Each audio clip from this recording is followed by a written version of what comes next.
KPU Sekabupaten Kota di Sumsel melantik Badan Ad Hoc Panitia Pemilihan Kecamatan atau PPK.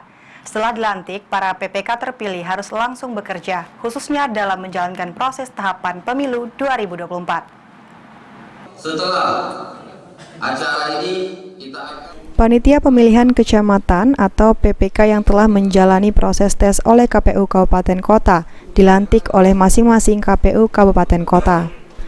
Di Kota Palembang sendiri, sebanyak 90 PPK terpilih dilantik oleh KPU Palembang dan akan bertugas di 18 kecamatan Kota Palembang.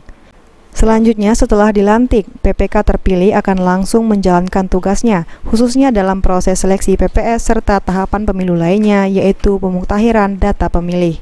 Mereka sudah bertugas, kita libatkan dalam pembentukan badan ad hoc tingkat kelurahan PPS di tanggal 9, dan di bulan ini juga kita akan melaksanakan limpahan kerja dari KPU Provinsi dalam verifikasi administrasi DPD RI, dan di bulan Januari Februari ini juga kita akan mendapatkan DP4 dan pembentukan. Setelah pembentukan badan ad hoc tingkat kelurahan PPS kami segera akan Ketua KPU Sumsel, Amrah Muslimin, menekankan pada PPK terpilih khususnya dari Kota Palembang untuk segera menjalankan tugasnya dalam proses tahapan pemilu yang telah dilaksanakan.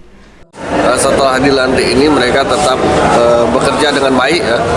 Karena memang tantangan di 2024 ini lebih berat daripada tahun 2019. Karena 2024 ini kemungkinan besar Badan Ad Hoc kita akan mengerjakan dua pekerjaan sekaligus, yaitu pemilu presiden dan legislatif dibarengi dengan pemelaksanaan pilkada serentak.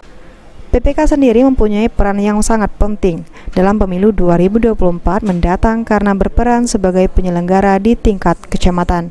Firman Hidayat, PAL TV.